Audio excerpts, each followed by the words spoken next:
네, 안녕하십니까. 저는 법무법인 바른의 우현수 변호사입니다.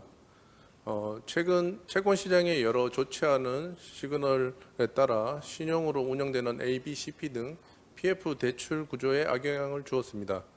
대부분의 시공사들은 PF 대출 구조에서 신용을 제공해 왔고 신용 등급에 따라 금리가 결정되어 왔는데 최근 1년의 신용 경색 사태들은 우량 신용 등급을 가진 건설사들에 대해서도 10%가 넘는 금리가 적용되는 등 수요 감소를 초래하기에 이르렀습니다. 이러한 상황에서 작년 하반기부터 시작된 공사 원가 급등, 노조 파업, 화물연대 파업, 조달 경색, 금리 급상승 등 시공사가 직면한 상황은 너무나 다양하고 복잡합니다. 중견 건설사와 중소형 건설사들의 어려움은 더욱 가중되고 있습니다. 저희 법무부인 바른과 국내 대표적인 건설 경제지인 대한경제는 시공사들이 이러한 상황에 대해서 대응할 수 있는 방안을 논의하기 위하여 근본 PF 대출 사업장의 시공사 리스크 관리 전략 웨비나를 기획하였습니다. 먼저 본격적인 세션 진행에 앞서 저희 법무부인 바른의 대표 변호사님이신 박재필 변호사님의 인사말이 있으시겠습니다.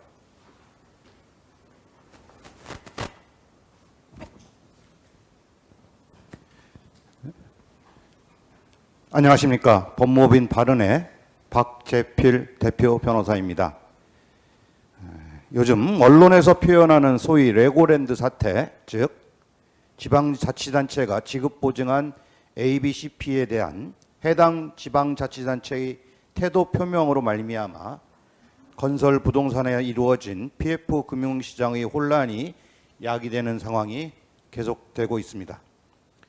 이러한 상황에 따라 정부나 지방자치단체의 신용 등급은 상등급임에도 불구하고 각 금융기관에서는 그보다 하위 신용 등급의 대부분의 회사채 인수나 대출을 거절하기도 하는 상황에까지 이르렀습니다. 이러한 일련의 사태는 기업의 단기 유동성을 악화시키고 흑자 도산이 가능한 금융 리스크의 발생까지도 우려되는 상황에 이르고 있습니다.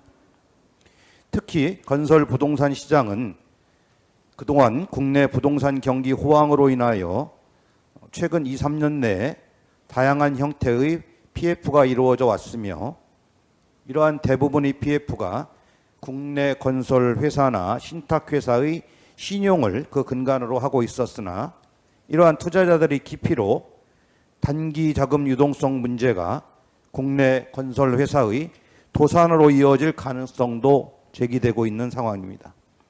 이러한 상황은 종전에 리먼 브라더스 사태로 인하여 국내 중소형 건설회사들이 도산한 경험과 유사한 방향으로 갈 수도 있다는 상황입니다.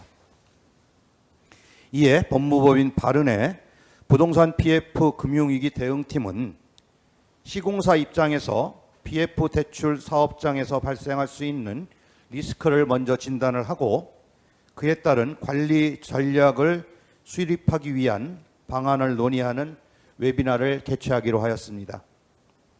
근본 웨비나는 크게 4분야로 나누어서 시공사의 대주단에 대한 책임 형태 및 대응 전략, 두 번째, 대위 변제에 따른 시행사에 대한 대응 전략, 세 번째, 신탁 계약에 기한 공사 대금의 확보 전략, 네 번째, PF 사업장에서의 하이브리드 기업 구조 조정의 유용성이라는 제목하에 법무법인 바른의 4분의 전문 지식을 가진 변호사님들이 발표를 하시고 맨 마지막으로 그동안 들어온 여러 가지 질문에 대해서 핵심적인 내용의 답변을 드리는 순서로 진행을 하도록 하겠습니다.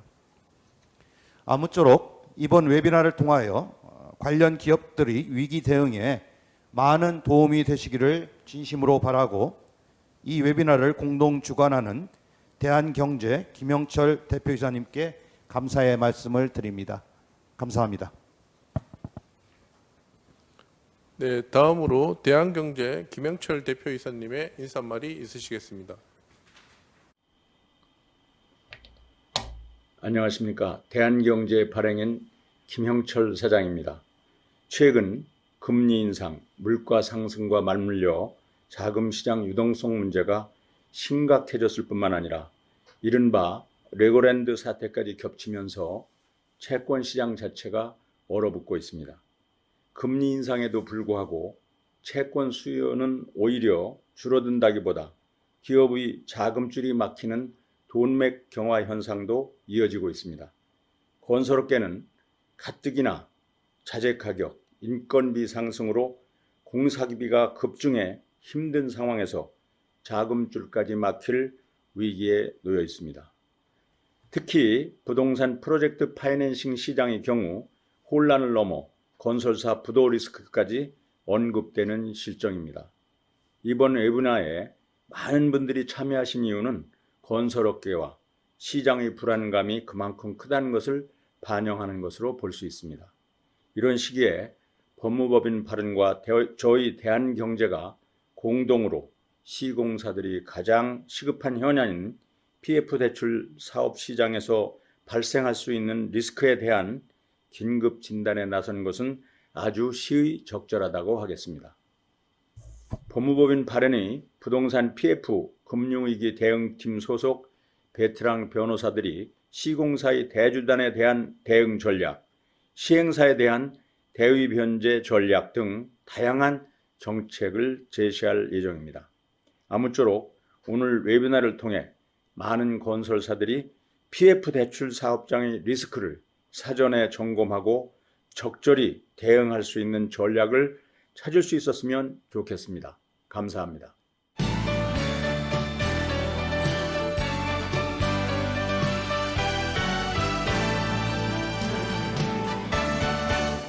네, 앞서 소개해드린 바와 같이 근본 웨비나는 시공사가 처한 각각의 상황에 따른 시공사의 대응 전략을 중심으로 기획을 하였습니다. 세션 1에 대해서는 제가 발표를 진행할 예정이고요. 세션 2는 저희 김영우 변호사님이, 세션 3은 김소연 변호사님이, 세션 4는 조동현 변호사님이, 세션 5에 대해서는 저희 김병일 변호사님께서 진행을 해주실 예정입니다.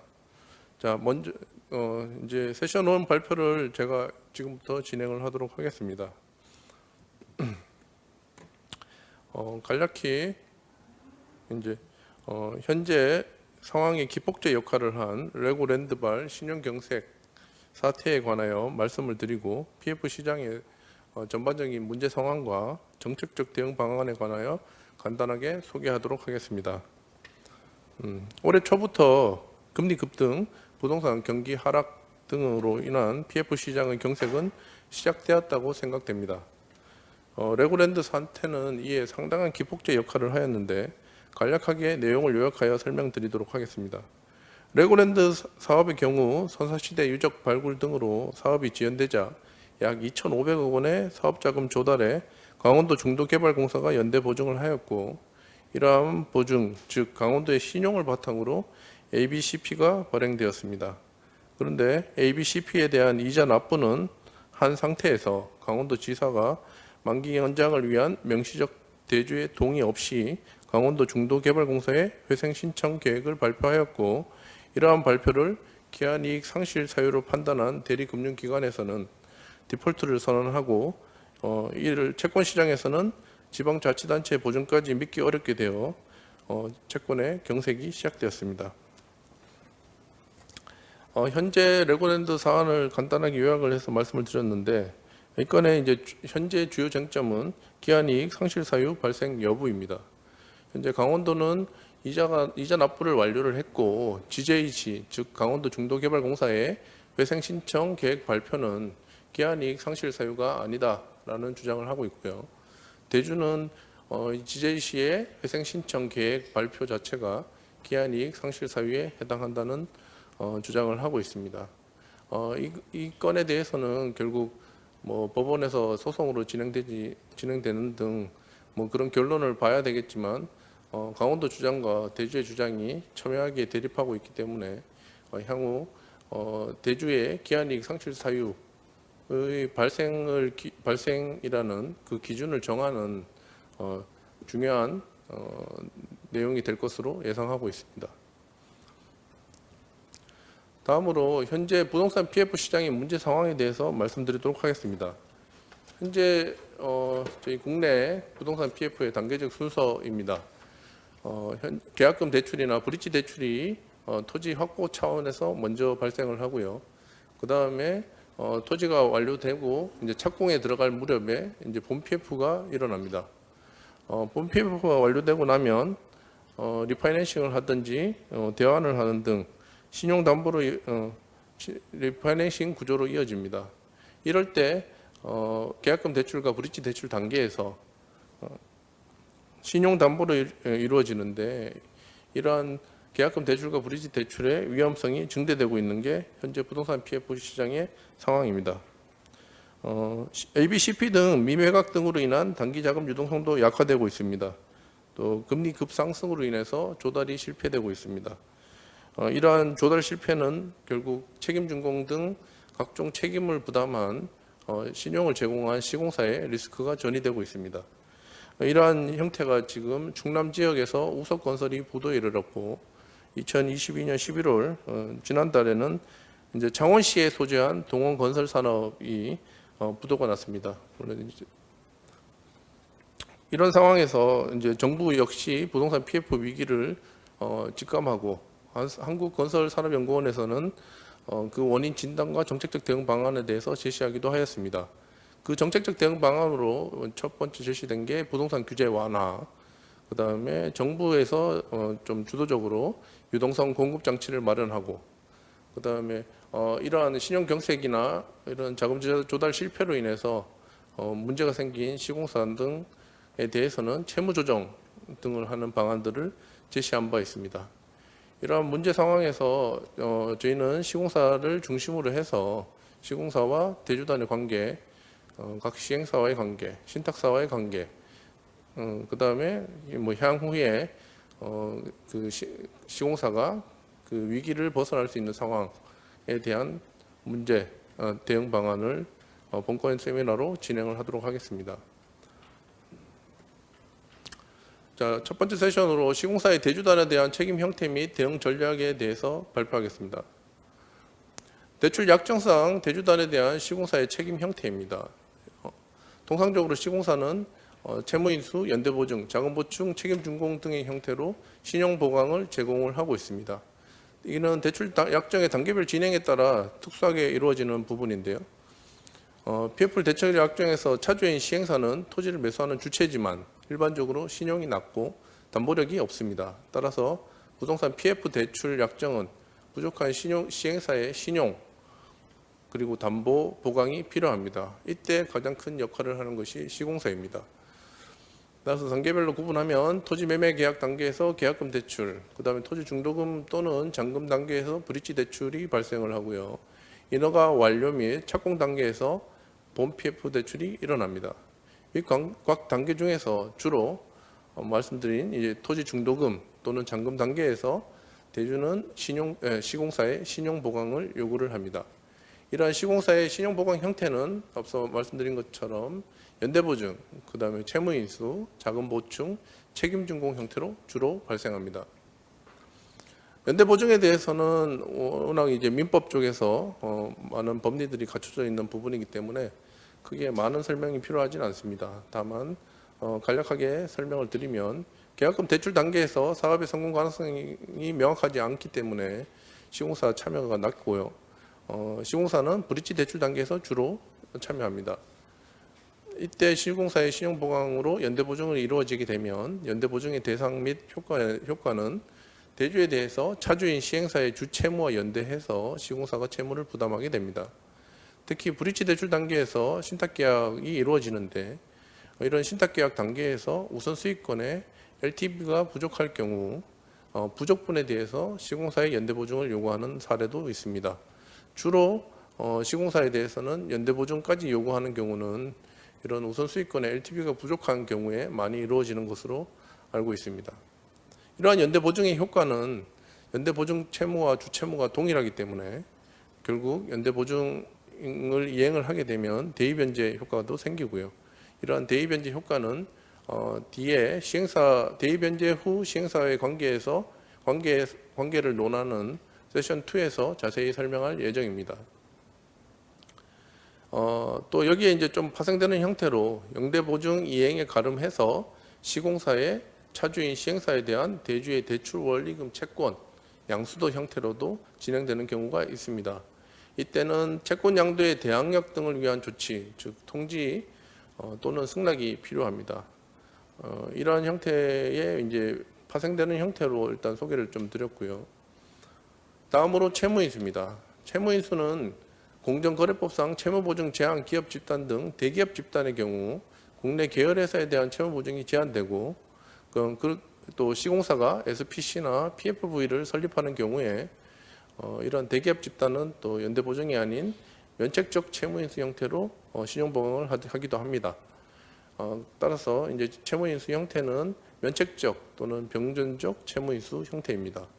시공사에 일반적으로 이제 시공사가 채무인수를 하게 된다면 대주의 입장에서는 이제 병전적 채무인수 형태 그리고 아무런 명시적인 표시가 없다면 병전적 채무인수 형태가 다수일 것입니다. 다만 이렇게 되면 앞서 말씀드린 것처럼 보증의 성격으로 해석될 여지가 있기 때문에 대기업 집단에서는 병전적 채무인수보다 면책적 채무인수 형태로 신용보강을 하기도 합니다. 이러한 채무인수의 대상 및 효과는 채무인수인이 채무를 이행한 경우 기존 채무자인 시행사에 대해서 구상권을 취득하게 되고요. 연대보증과 마찬가지로 구상권 및 변제자 대의는 가능합니다. 연대보증과 채무인수의 경우에는 워낙 민법적 법리가 갖춰진 분야이기 때문에 특별하게 효과나 그런 부분에서 다른 이견들은 없으실 것 같습니다. 그 다음으로 이루어지는 형태는 자금보충입니다. 일부 후순위 트렌치에 대해 자금보충 약정으로 신용보강이 가능하고요. 자금보충의 담보 범위는 대출 약정서에 반영되거나 자금보충 확약을 별도로 제공하는 형태로 상황이 벌어집니다. 그리고 자금보충은 결국 대주가 요청하는 경우에 해당 부족한 자금을 보충할 의무를 시공사에 부여하는 약정인데요. 이 자금보충 의무를 미이행한 경우 대주가 입은 손해 범위에 대해서 대법원은 그 손해 범위를 이 사건 대출 원리금 채권에 관하여 인적 물적 담보를 보유하고 있다 하더라도 그러한 담보가 실행되어 대출 원리금 변제가 현실적으로 이루어지지 아니한 이상 그 자금보충 불이행으로 인한 피고의 재산 상태는 이 사건 대출 원리금 채권의 만족이 전혀 이루어지지 아니한 경우이기 때문에 결국 피고의 손해액은 이 사건 대출 원리금 전액이 된다라고 한 바 있습니다. 따라서 이 자금보충 의무를 미이행했을 때는 그 약정에 따라서 달라질 수 있겠습니다만 일반적으로 대출 원리금 전액에 대해서 자금보충 의무를 두었다면 이 사건 대출 원리금 전액이 그 피해의 손해 범위에 해당된다라는 점을 유의할 필요가 있겠습니다. 그래서 자금보충의 특수성을 간략하게 4가지로 정리해 보았습니다. 일정한 사유 발생 시 대주에 대하여 부족자금, 사업비 부족이나 대출원리금 상환 재원 부족 등의 보충할 의무를 시공사가 부여하는 것을 의미하고요. 시공사가 자금 보충 의무를 이행하지 않은 경우에는 대주 등에 대해서 약정상 손해배상 의무가 발생될 수 있습니다. 시공사가 자금 보충 의무를 이행하는 경우에는 시공사는 시행사나 SPC에 대한 대여금 채권이 발생하는데 다만 이는 이걸 대여금 채권으로 할 건지 약정에 따라서 달라질 수 있는 부분으로 생각됩니다. 또 연대보증이나 채무인수와 다르게 차주, 즉 시행사나 SPC, PFV 등에 대해서 대여금 채권자의 지위를 가지게 되는데 아까 말씀드린 것처럼 대여금으로 구성했을 경우입니다. 이때는 대여금 채권자의 지위에 있기 때문에 별도의 구상권을 행사하거나 변제자 대의를 하기가 어렵다는 단점이 있습니다. 자금 보충 약정의 이행 효과입니다. 이렇게 아까 말씀드린 것처럼 대여금 약정으로 그 효과를 약정에 규정했을 경우입니다. 바로 금전 소비대차 계약이 체결되는 효과가 있고요. 대여금 채권이 성립하게 될 것입니다. 서울고등법원의 판결인데요. 서울고등법원은 이렇게 판시하고 있습니다. 이 사건 자금 보충 약정은 후순위 상한 조건부 금전 소비대차 계약에 해당한다고 봄이 상당하다. 또 이 사건 자금 보충 약정은 보증 계약에 해당한다고 보기 어렵다.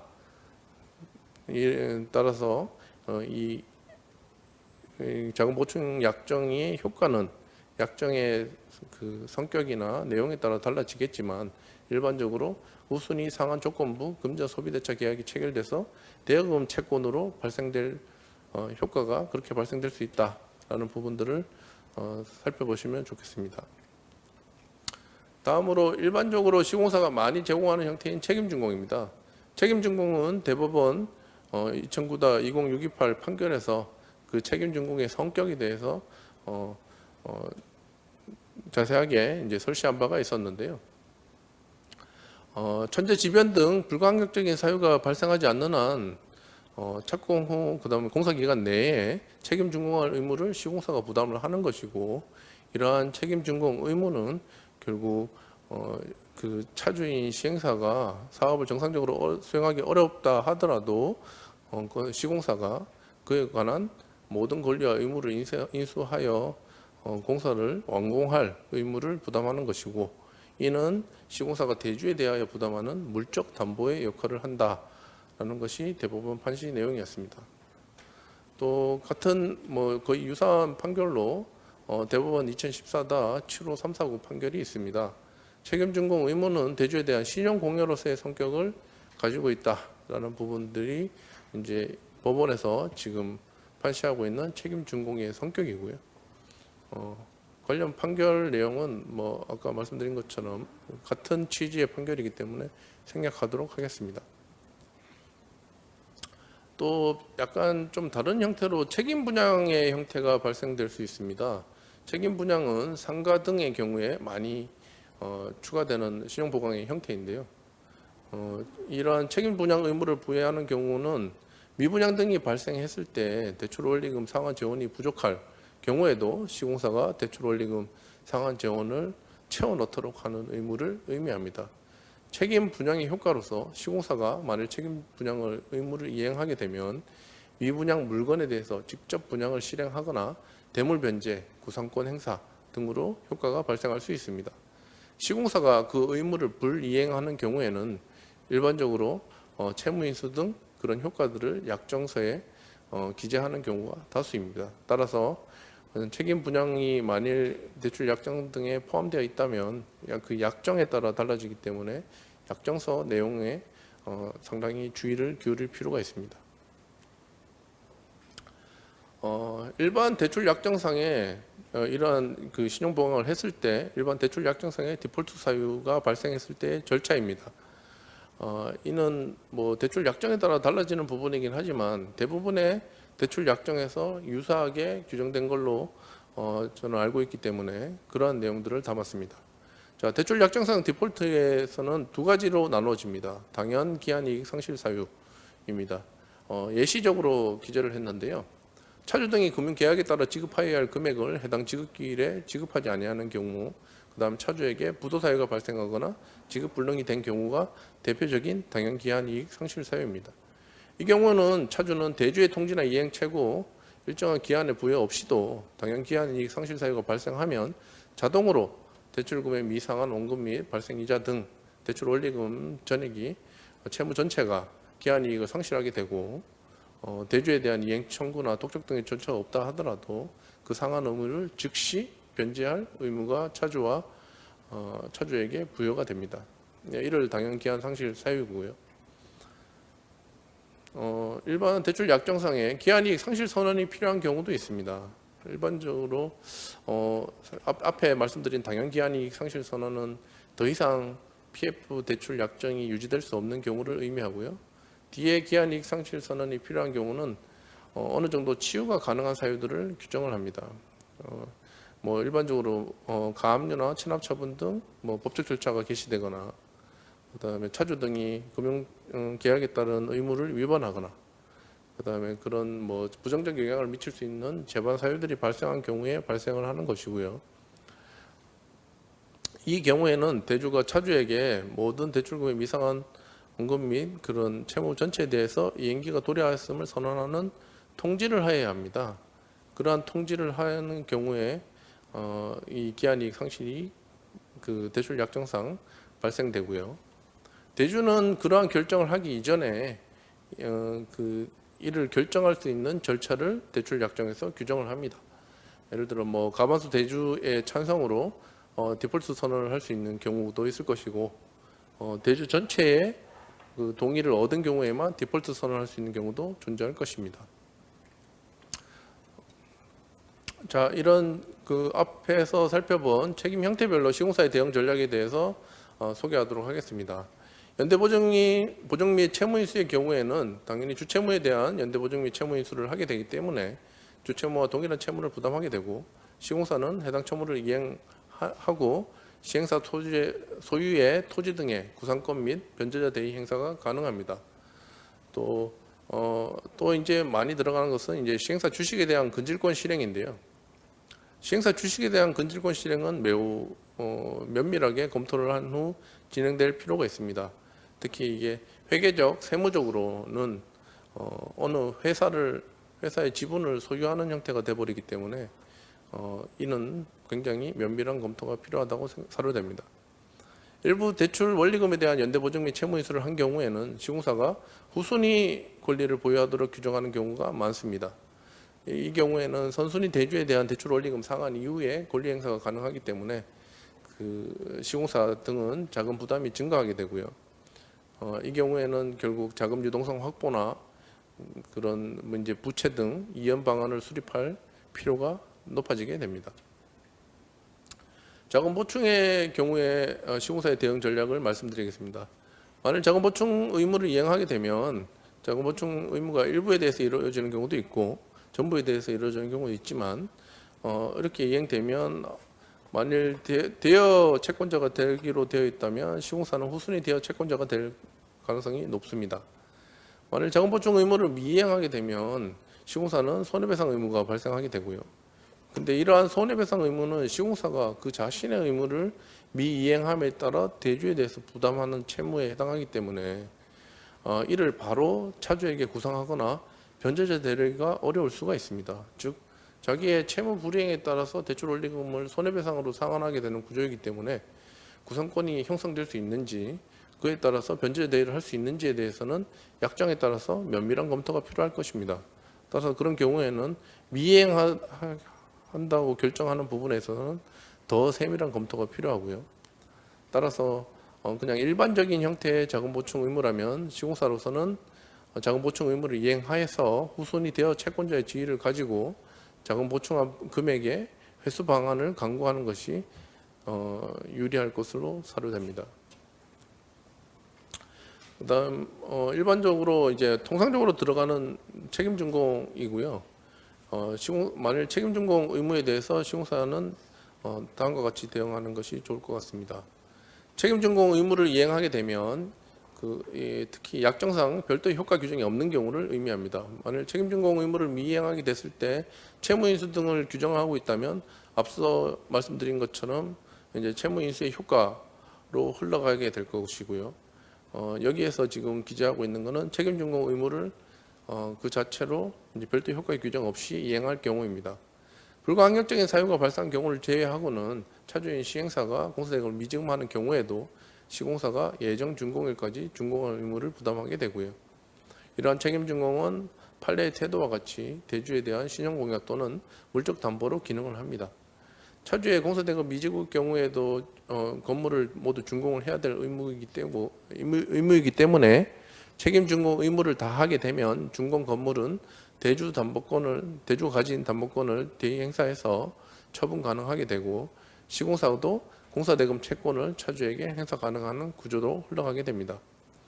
다만 시공사가 책임준공 의무를 이행해서 사용승인까지 완료가 되면 시공사가 유치권 행사를 통해서 실질적으로 대주보다 선순위로 공사대금을 회수할 수 있는지 여부가 문제될 수 있습니다. 이는 약정에 따라 달라질 수 있고요. 그리고 아주 짧은 기간 내에서 유치권 행사 가능 여부에 대해서는 판단이 필요합니다. 또 유치권은 이런 실질적 점유라는 형태로 실제 유치권이 형성될 수 있다라는 판단을 받기 이전에 사실상의 효과가 발생할 수 있기 때문에 시공사의 대응 방향으로 놓치지 않고 고려하는 것이 필요하다고 생각됩니다. 책임준공 미이행의 경우에는 대주는 시공사에게 대출 원리금 상당의 손해배상 청구가 가능합니다. 시공사의 채무 불이행에 따른 손해배상으로 진행될 경우 시공사가 차주에게 구상에 불리하고요. 구상권 발생에 불리하여 변제자 대위 등 행사한 문제로 시공사 입장에서는 책임 준공을 미이행하게 되면 불리한 입장으로 처해질 걸로 생각됩니다. 또 기성고 등은 차주에게 공사대금 청구로 진행을 해야 되는 상황이고요. 따라서 책임 준공을 미이행하는 전략은 회생, 파산 등의 사유가 아닌 한 시공사에게 불리한 선택이 될 가능성이 높다고 생각됩니다. 좀 특이한 형태로 이제 그 재건축 사업에서의 시공사의 책임 준공 부분은 좀 특이해서 소개를 드리려고 하는 거고요. 재건축 사업에서의 시공사의 대응 방향에 대해서 소개해 드리자면 분양 시공 보증과 책임 준공이 있습니다. 재건축 사업에서의 특징은 조합원 분양이 존재하기 때문에 일반 분양 및 조합원 분담금으로 사업비 충당이 가능하고 따라서 PF 진행 시에도 대출 규모가 사업비에 대해서 크지 않습니다. 그리고 재건축에서의 시공 보증은 법률에서 규정을 하고 있는데요. 권리처분 계획 인가 및 이주 철거 완료 후 착공 단계에서 일반 분양이 발생을 하게 되고 이는 도시 및 주거환경정비법 제82조에 따라 시공사는 보증기관에 시공보증서를 제출하여야 착공이 가능합니다. 즉 시공사가 재건축 사업에서 착공이 가능한 단계에 이르렀다면 도시 및 주거환경정비법에 따라 시공보증을 하여야지 착공을 할 수 있기 때문에 이는 이 법령에 따른 효과를 유의해서 살펴보아야 합니다. 아까 말씀드린 것처럼 도정법 82조 시공보증의 효과는 좀 특이한데 보증기관에서 시공자를 대신해서 계약이행 의무를 부담하거나 또는 총 공사 금액의 30%의 범위에서 사업 시행자가 정하는 금액을 납부하는 의무를 규정을 하고 있습니다. 따라서 이미 착공된 게 경우에는 시공사는 이런 의무를 부담하기 때문에 이 법령상 효과에 따라 아마 손해배상 의무를 부담하게 된다면 총 공사 등 금액의 30%를 상한으로 하여 손해배상 의무가 발생할 수 있습니다. 따라서 이런 부분들은 유의할 필요가 있습니다. 네, 이상과 같이 세션 1에 대해서 발표를 마치고요. 세션 2에 대해서는 김용호 변호사님께서 발표를 진행을 해주시겠습니다.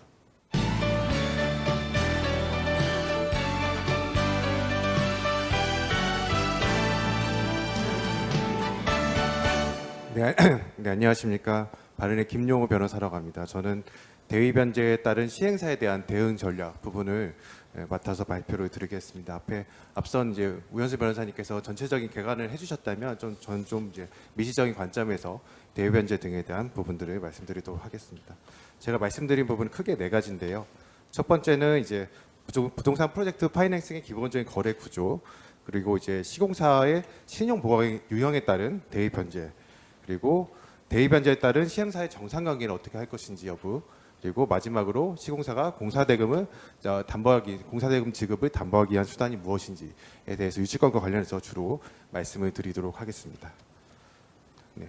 첫 번째로 이제 부동산 프로젝트 파이낸스의 기본적인 구조는 대부분 다 잘 알고 계실 거라고 보이긴 하는데요.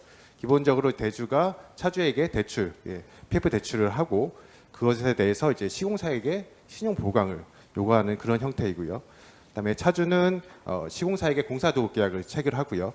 그다음에 차주는 또 신탁사와 토지 신탁 대리 사무를 체결합니다.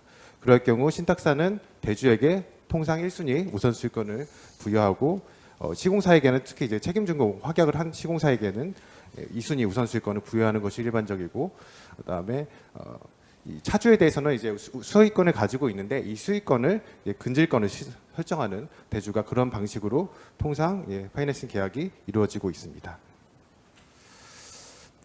그래서 이제 이 해당 이제 PF 신용 보강 유형에 따라서 대위 변제를 어떻게 하는지에 대해서 말씀을 간단히 좀 드리면요. 먼저 연대 보증에 따른 대위 변제 말씀을 드리겠습니다. 일단 시공사는 연대 보증인으로서 당연히 이제 변제자 대위를 가능하고요.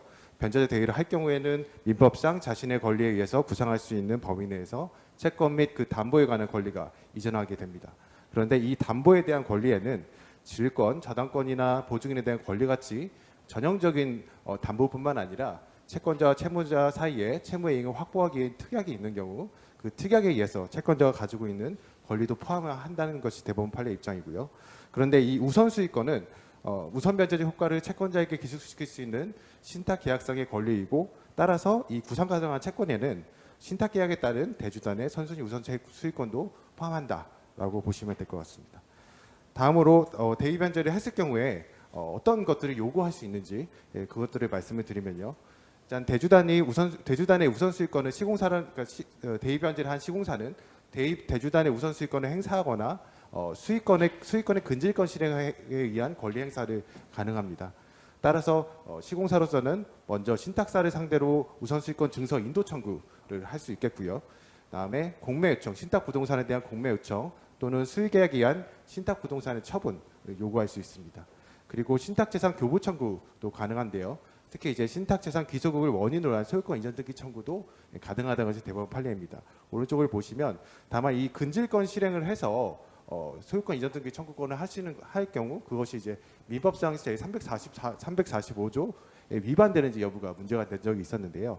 민법 제 345조는 질권은 재산권을 목적으로 할 수 있지만 부동산의 사용 수익을 목적으로 한 권리는 그러하지 아니하다라고 되어 있기 때문에 이 근질권 설정 계약이 민법 제 345조에 위반된 것 아닌지 여부가 문제가 되었던 적이 있었는데요.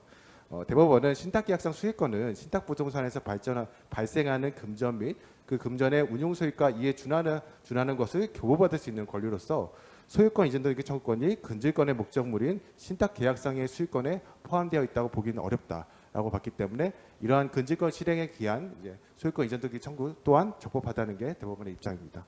또 마지막으로 사업 시행권을 강제 이전하거나 사업 주체 명의 변경 신청 또는 건축주 명의 변경 신청도 가능한 선례가 있었습니다. 넘어가세요. 그렇다면 이제 대위 변제를 했을 경우에 이 시공사의 지위가 어떻게 될 것인지 여부가 문제가 될 수 있는데요.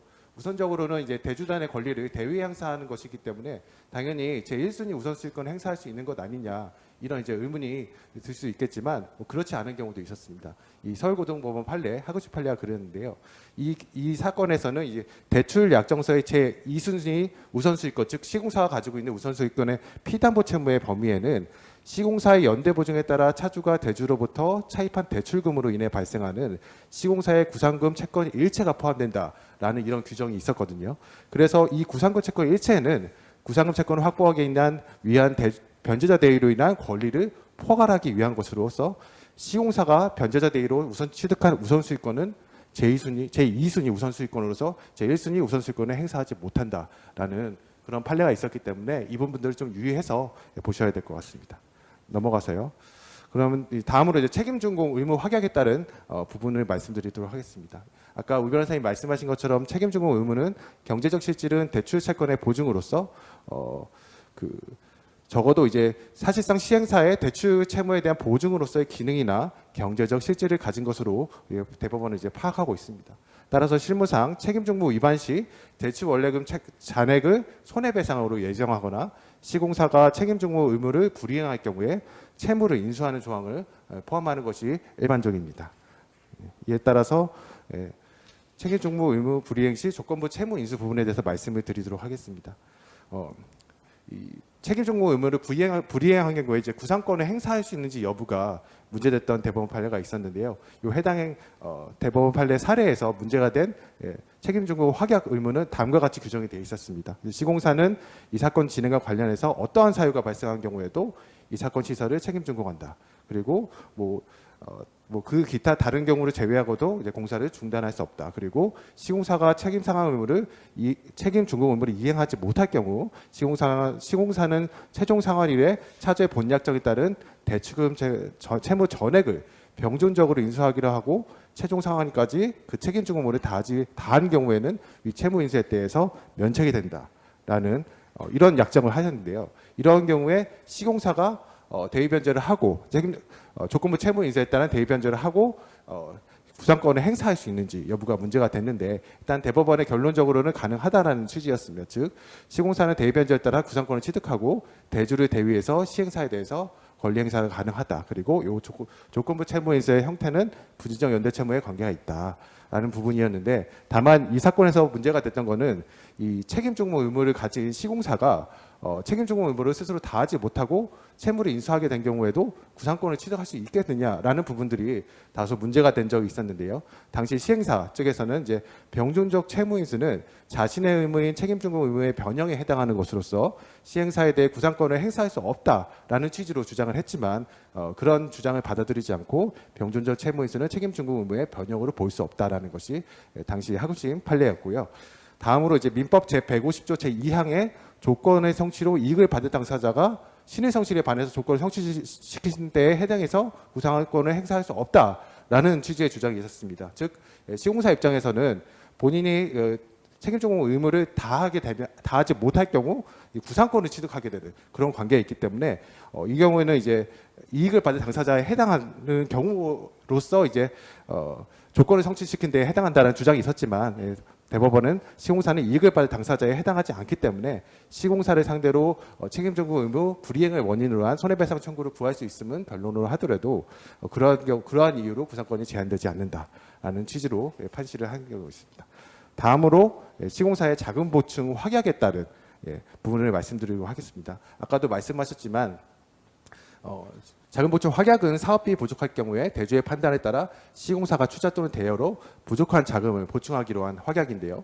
보통은 이제 차주에게 직접 지급 보증하는 것이 일반적이지만 대주에게 직접 대여하는 경우도 있습니다.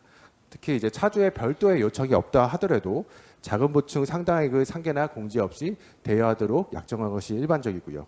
다만 대주에게 지급 보증 시 차주에 대한 대추금 채무가 소멸하는지 여부가 문제가 된 적이 있었는데 최근 대법원 판례에서는 그렇지 않다. 따라서 차주 즉 이 사건은 이제 재건축 조합에 대한 것이었는데요. 재건축 조합의 조합원들에 대한 연대 보증 청구도 가능하다. 시공사에 인정한 케이스가 있었습니다.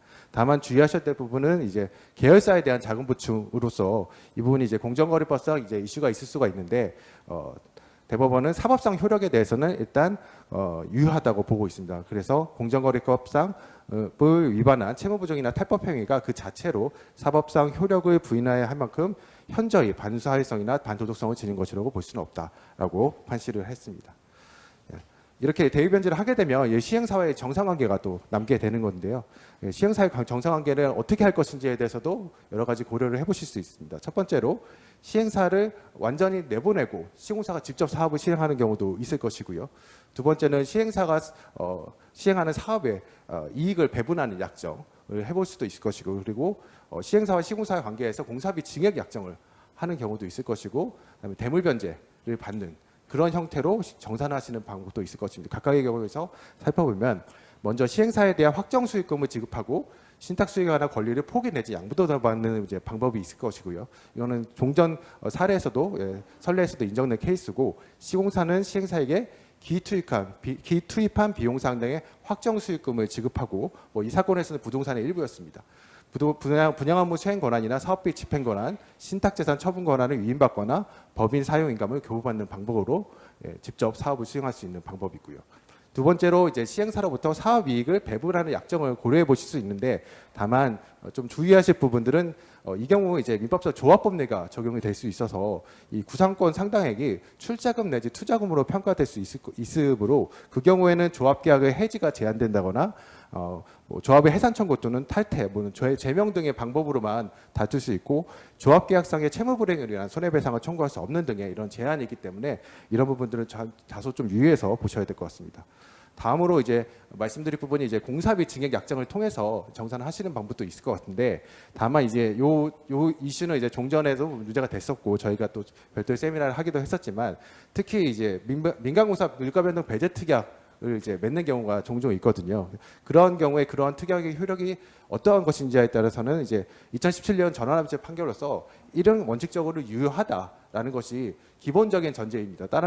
다만 저희 건설산업부 기본법 제22조 5항에서는 건설공사의 도급계약 내용이 당사자 일방에 현저하게 불리한 경우에는 그 부분에 한해서 무효로 한다라는 이제 그 조항이 있는데요. 이 조항이 직접적으로 적용된 케이스는 아닙니다. 왜냐하면 건설산업법 기본법 이 규정은 2013년도에 처음으로 들어왔고, 이 대법원 전환합의체 판례는 그 전의 사실관계를 기준으로 한 거기 때문에 이 규정이 적극적으로 적용되거나 한 것은 아니고, 법원에서도 사실은 이제 건설산업기본법 이 해당 조항을 상당히 좀 보수적으로 소극적으로 적용하는 경향이 있지만, 최근 그 국토교통부에서 유권 해석을 통해서 이 부분에서 좀 적극적으로 이게 해석 내지는 적용할 수 있는 그런 유권 해석을 한 적이 있기 때문에 향후에는 이 부분도 좀 고려해 보실 수 있을 것 같습니다. 넘어가서요. 다음으로 이제 신탁 재산을 대물 변제하는 경우를 좀 생각해 볼 수 있는데요. 다만 주의하실 부분은 그 경우에 이제 이것이 사행에 해당될 수 있는지 여부도 함께 항상 검토를 해보셔야 될 것 같습니다. 채무자가 유일한 재산을 채권자 중 어느 한 사람에게 대물 변제로 변제하는 경우는 특별한 사정이 없는 사행이라는 게 대법원 판례의 입장이지만 우선 변제권이 있는 채권자에 대한 대물 변제는 다른 채권자들에 대한 이익을 해한다고 볼 수 없기 때문에 사행위가 되지 않는다라고 판시를 한 기본적인 입장이 있죠. 그래서 신탁계약의 우선수익자가 지정하는 자에게 신탁부동산을 처분할 수로 되어 있고 이에 따라 처분한 경우, 즉 시공사가 대위변제를 하고 그 대위변제에 따른 대주단의 제1순위 우선수익권에 따라서 신탁부동산을 변제받는 것이라고 한다면 일반적인 경우는 사행행위에 해당되지 않는다라고 볼 수 있겠지만 만약 신탁사에 관여 없이 신탁계약을 해지하고 대물변제를 받은 경우 이 경우에는 대법원 판례가 사행위로 인정한 케이스가 있습니다. 따라서 항상 이 부분들을 좀 주의해서 보셔야 된다라고 말씀드릴 수 있을 것 같습니다. 다음으로 이제 공사대금 지급 담보 수단에 대해서 말씀드리도록 하겠습니다. 주로 이제 유치권 관련 부분인데요. 시공사 입장에서는 이제 그 건축물을 다 완공을 하고 유치권을 행사하는 방법으로 이제 PF 대출 그 공사대금을 지급을 담보하는 수단이 있긴 합니다. 하지만 이 책임 준공 의무가 있는 경우에도 그렇게 할 수 있는지에 대해서는 다소 좀 논란이 있는 것으로 알고 있는데 다만 선례로 보면 책임 준공 의무를 이행하고 유치권을 행사할 수 있는 경우에도 PF 대출 채권에 우선할 수 있다고 본 케이스가 있기는 합니다. 다만 실무적으로는 대부분 이제 신용 보강 시에 시공권 및 유치권 포기 확약을 받는 경우가 대부분 많기 때문에 결국에는 이 시공권 및 유치권 포기 확약의 범위, 해석 범위가 해석이 어떻게 될 것인지 여부가 주로 이제 문제가 되는 것인데요. 세 가지 케이스를 말씀드리도록 하겠습니다. 첫 번째, 유치권 포기 확약이 문제될 때 책임 준공 의무가 있는 시공사의 유치권 포기 확약이 인정된 케이스가 있는데요.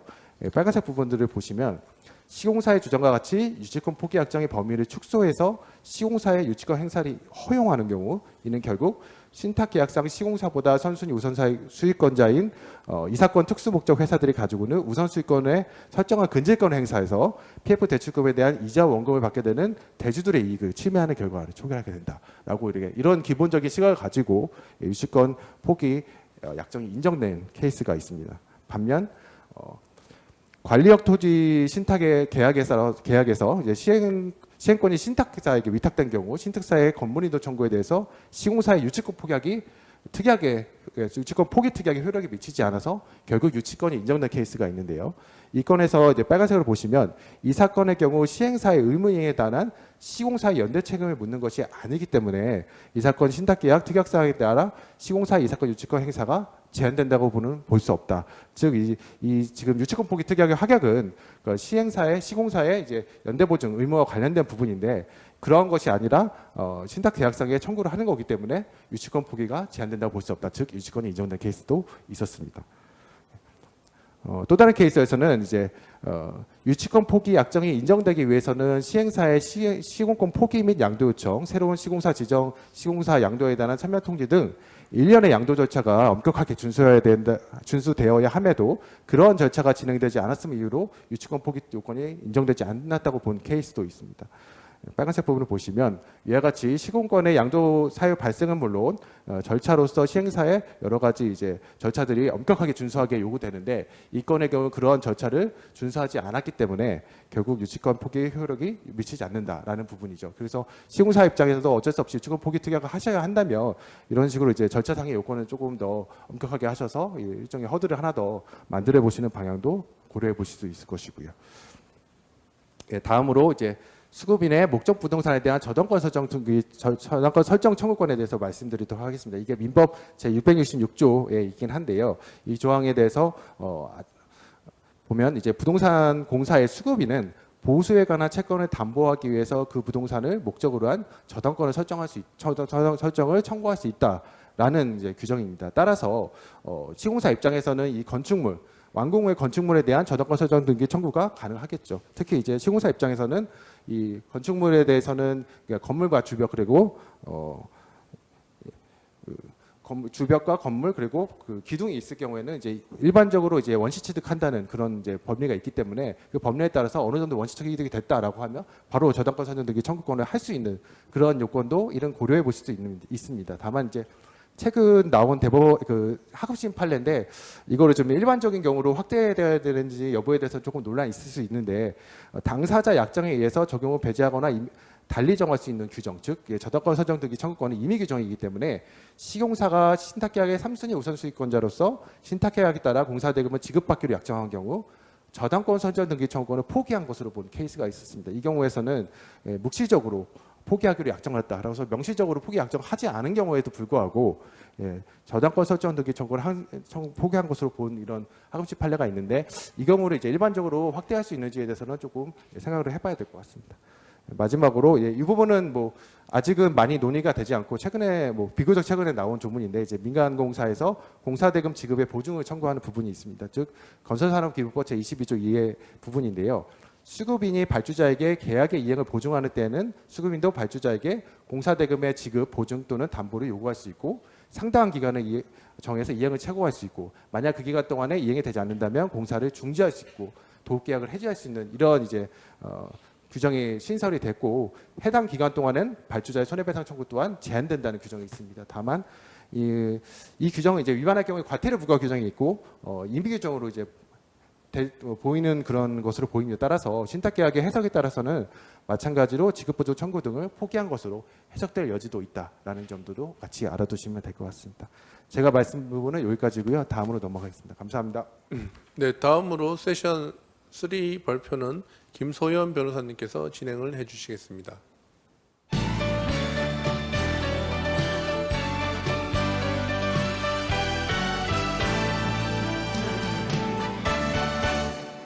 안녕하세요. 세션 3 신탁계약에 기한 공사대금 확보 전략 발표를 맡은 김소연 변호사입니다.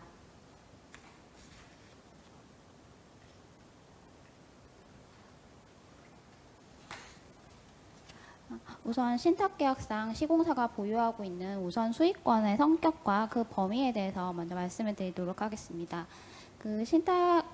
우선 수익권 보통 대주의 경우에는 대출 채권 담보 목적으로 설정을 하고 시공사의 경우에는 그 시행사에 대한 공사대금 채권 담보 목적으로 하기 때문에 시행사에 대한 그런 채권 담보 목적으로 설정되는 것이기 때문에 시행사에 대한 채권이다라고 오해하시는 경우가 종종 있습니다. 그러나 우선 수익권은 신탁계약에 따라서 수탁자에 대해서 가지는 별도의 권리입니다. 따라서 시행사에 대해서 회생이나 어떤 파산 절차가 진행되더라도 회생담보권으로 취급되지 않고 수탁자에 대해서 가지는 우선 수익권은 시행사의 그런 회생이나 파산 절차에 아무런 영향을 받지 않는 별도의 권리입니다. 따라서 시행사가 뭐 파산이라던가 회생이 진행된다 하더라도 우선 수익권에 기해서 신탁 재산에 대해서 시공사의 권리를 행사할 수 있습니다. 그다음 우선 수익권의 범위로는 보통 일반적으로 저희 관토신 같은 경우 관리한 토지 신탁 계약에서는 이제 시공사가 2순위 우선 수익권을 가지는데 그 우선 수익권의 범위로는 이제 공사대금 채권이라든가 구상채권, 그다음에 시행사에 대한 일체의 금전 채무 등을 우선 수익권의 범위로 지정을 합니다. 그 시행사에 대한 일체의 금전 채무 부분은 저희 보통 신탁 계약서 같은 거 보시면은 그 시행사가 보통 이제 자금 조달 의무를 부담을 하는데 시행사가 가지는 그 자금 조달 의무를 이행을 하지 못하는 경우 시공사가 대납을 하도록 하는 그런 규정을 종종 두고 있는 경우가 있습니다. 그런 경우에 시공사가 대납하는 경우 시행사에 대해서 가지는 채권을 이제 2순위 우선 수익권 범위로 포함시키는 경우가 있는데요. 이제 그런 경우를 의미한다고 보시면 되겠습니다.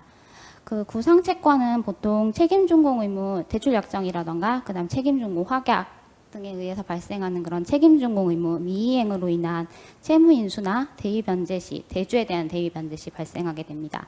근데 이제 대위 변제를 하게 되면은 대주가 가지고 있는 이제 대주의 대출 채권이라던가 기타 우선 수익권을 1순위 우선 수익권을 포함한 담보권 이런 것들 자동으로 이제 시공사에게 승계가 되기 때문에 우선 수익권을 대위 행사할 수 있다라는 생각으로 구상채권 자체를 2순위 우선 수익권 범위에 추가하지 않는 경우가 종종 있습니다.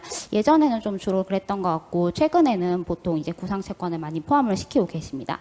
그런데 이제 구상채권을 2순위 우선 수익권 범위에 포함시키지 않는 경우 대위 변제 시 발생하는 비용, 그러니까 그 시공사가 대위 변제를 위해서 어디 다른 대출금융기관으로부터 자금을 차입을 하신다던가 아니면 유동화를 통해서 발생하는 뭐 그런 유동화 비용이라던가 그런 발생하는 조달 비용 등을 이제 청구할 수 있는 근거가 없어지기 때문에 이런 조달 비용 같은 것들은 1순위 우선수익권의 범위에는 포함이 되지 않습니다. 그렇기 때문에 구상채권도 2순위 우선수익권 범위에 추가를 하시는 것을 고려해 보시기 바랍니다.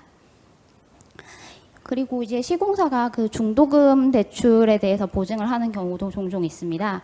이제 중도금 대출 채무를 시공사에 대위 변제하는 경우도 발생할 수 있기 때문에 중도금 대출 보증 이행 시 발생하는 구상채권도 2순위 우선수익권 범위에 추가하시는 것을 고려하실 필요가 있습니다. 다만 이 경우에는 이제 최후 최종 정산 시점에 2순위 우선수익권은 1순위 우선수익권보다 당연히 후순위이기 때문에 그 대주의 대출 원리금 변제보다는 후순위로 정산된다는 점을 유의하시기 바랍니다.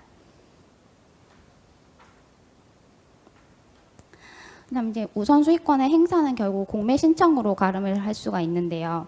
이제 시행사에게 EOD가 발생하는 경우 우선수익권에 기해서 이제 수탁자에게 공매 신청을 할 수 있으나 일반적인 경우 1순위 우선수익권자인 대주가 공매 신청 권한을 가지고 2순위 우선수익권자인 시공사는 공매 신청 권한을 가지지 않거나 아니면 1순위 우선수익권자인 대주의 동의를 얻거나 혹은 1순위 우선수익권자인 대주가 엑시트한 이후에 공매 신청을 할 수 있도록 되어 있습니다.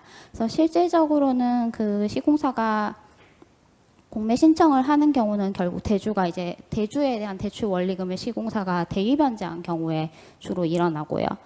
그러나 이제 한 가지 옵션으로 생각해 보실 수 있는 것은 공매 대금이 대주의 대출 원리금 상환 금액 이상으로 이제 책정을 하는 경우에는 시공사도 공매 신청을 할 수 있다라는 그런 특약을 부여해 보시는 것은 시공사의 엑시트 옵션 중에 하나로 생각해 보실 수 있겠습니다. 이제 공매가 이루어지고 나면은 최종적으로 공매 대금을 이제 어떻게 정산하느냐 그 정산 범위에 대해서 이제 문제가 발생할 수 있는데 결국 정산 범위는 수탁자에 대해서 시공사가 가지는 2순위 우선 수익권의 범위가 어디인지 그 금액이 얼마인지에 대한 문제로 귀결이 됩니다. 따라서 시공사 입장에서는 채권 금액 2순위 우선 수익권의 범위인 그 미지급 공사대금 채권이라던가 뭐 구상채권이라던가 기타 등등 뭐 시행사에 대해서 가지고 있는 다른 금전 채권이라던가 그런 채권 발생 원인이라던가 채권 발생 금액에 관한 입증 자료를 미리미리 구비를 해 두시는 것이 중요합니다. 그다음 미지급 공사대금의 경우에는 공사 도급 계약에 따라서 발생하는 지연 이자 또한 청구가 가능하므로 해당 지연 이자에 대해서도 꼼꼼히 확인을 하셔서 금액을 계산하실 필요가 있고요. 그다음 이제 시공사가 시행사를 대신해서 부담하는 비용 중에 신탁사무 처리 비용으로 정산 가능한 비용이 있을 수 있습니다. 따라서 이 비용은 신탁사무 처리 비용은 대출 원리금보다도 선순위로 최우선순위로 정산이 되기 때문에 이러한 신탁사무 처리 비용이 있는지 확인을 하실 필요가 있습니다. 저희가 종종 발생하는 경우 뭐 예를 들자면은 그런 공매가 진행되는 도중에 신탁사에 대해서 공매 금지 가처분이라던가 뭐 공매 중지 관련 소송 같은 게 들어오는 경우가 있는데 이런 소송 비용은 그 수탁자를 상대로 제기된 소송이기 때문에 신탁사무 처리 비용으로 저희가 보고 있습니다. 그런데 이제 수탁자가 해당 소송 비용을 신탁재산에서 집행하지 않고 시행사나 시공사에게 이제 대납을 요청하는 경우가 있는데 이 시공사에서 만약에 대납을 하셨다면은 해당 금원은 신탁사무 처리 비용에 해당하기 때문에 선순위로 정산되어야 한다라는 점을 주장을 해보시기 바랍니다. 그다음 이제 수탁자가 그 시공사에 대해서 부담하는 공사대금 지급 의무에 대해서 설명을 드리도록 하겠습니다.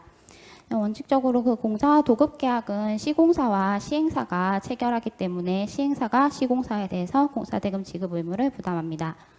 관리형 토지 신탁의 경우에는 뭐 많이들 아시겠지만은 수탁자가 공사 도급 계약상 시행사의 지위, 즉 도급인 지위를 승계하기 때문에 수탁자가 그 승계 계약에 따라서 공사대금 지급 의무를 부담한다고 보고 있습니다. 근데 이제 종종 그 업무 처리 절차상 뭐 문제가 생기시는 건지 가끔 이제 시공사와 이제 그 수탁자 사이에 승계 계약이 체결이 되지 않은 상태에서 이제 공사를 착공을 하시고 사업을 진행을 하시다가 문제가 발생하는 경우가 종종 있습니다. 그런 경우에는 이제 수탁자에 대해서 관토신 계약에 의해서만 공사대금 지급 청구를 해야 하는 그런 문제가 발생할 수 있기 때문에 그 수탁자와의 사이에서 공사 도급 승계 계약을 체결하시는 것을 잊지 마셨으면 좋겠습니다. 다만 이제 그 신탁 계약에 보면은 보통 이제 수탁자는 인허가 명의만을 가지고 자금 조달 의무가 없고 시공사에 대해서 공사대금 지급 의무를 부담하지 않는다. 뭐 이런 취지의 특약을 하는 경우가 있습니다. 그러나 해당 그런 이런 특약은 그 대출 약정이나 뭐 관토신 계약, 뭐 자금 관리 조항 같은 걸 보시면은 공사대금 지급 절차, 방법 이런 것들에 관해서 정하고 있고 보통 뭐 운영 계좌에서 뭐 몇 순위 시공사 공사대금 뭐 몇 % 이상은 지급을 하도록 그렇게 정하고 있기 때문에 이제 수탁자는 시공사에 대해서 관토신 계약에 의해서 공사대금 지급 의무가 있다라고 보고 있습니다. 다만 이제 위와 같은 특약은 수탁자 자신의 고유 재산에서는 지급할 의무가 없고 신탁 재산의 범위 내에서 지급해야 된다는 그런 책임 제한 특약으로 해석이 됩니다. 근데 이제 관토신 계약에 의해서 수탁자가 시공사에게 공사대금 지급 의무를 부담한다고 하더라도 그 자금관리 조항에 보면은 어떤 특정 일정 절차를 거쳐서 그 공사대금 지급을 요청을 하도록 그렇게 정하고 있는 경우가 일반적입니다.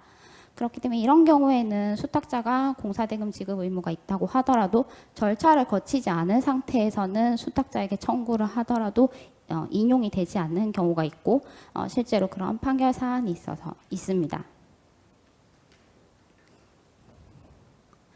그렇다면 이제 자금 집행을 하는 게 수탁자에 대한 자금 집행 요청을 하는 게 이제 문제가 될 수가 있는데 자금 집행 요청은 보통 일반적으로 시행사가 대리금융기관 동의를 얻어서 자금 집행 요청을 하면은 자금관리자 일반적으로 저희 뭐 수탁자가 되죠. 자금관리자가 자금 집행을 하도록 정하고 있는 경우가 있습니다. 뭐 기성공사비는 공사기성 확인서라던가 감리 확인서 등을 첨부를 해서 동의를 얻어서 자금 집행 요청을 하도록 하는데 이제 자금 집행 요청에 대해서 시행사와 시공사 사이에서 뭔가 분쟁이 생겨서 시행사가 아예 자금 집행 자체를 요청을 하지 않거나 아니면 대주단과에 조금 문제가 있어서 대리금융기관이 동의를 하지 않아서 그런 요청 절차를 제대로 이제 밟지 못하는 경우가 있고 그 아까 말씀드렸듯이 그런 요청 절차를 제대로 밟지 않으면은 수탁자가 그 공사대금 지급 의무가 있다고 하더라도 공사대금 지급을 거절을 할 수가 있습니다. 이런 경우에 그런 시행사를 상대로 이제 기성공사비에 대해서 자금 집행 요청 절차를 이행하라 라는 취지의 소송을 제기를 할 수도 있고 그다음에 가처분을 신청하는 것도 가능합니다. 마찬가지로 그 대리금융기관에 대해서도 자금 집행 요청에 대해서 동의를 하라라는 취지의 이런 의사표시를 구하는 소송을 진행을 하실 수 있습니다. 이런 부분도 한번 생각을 해보시기 바랍니다.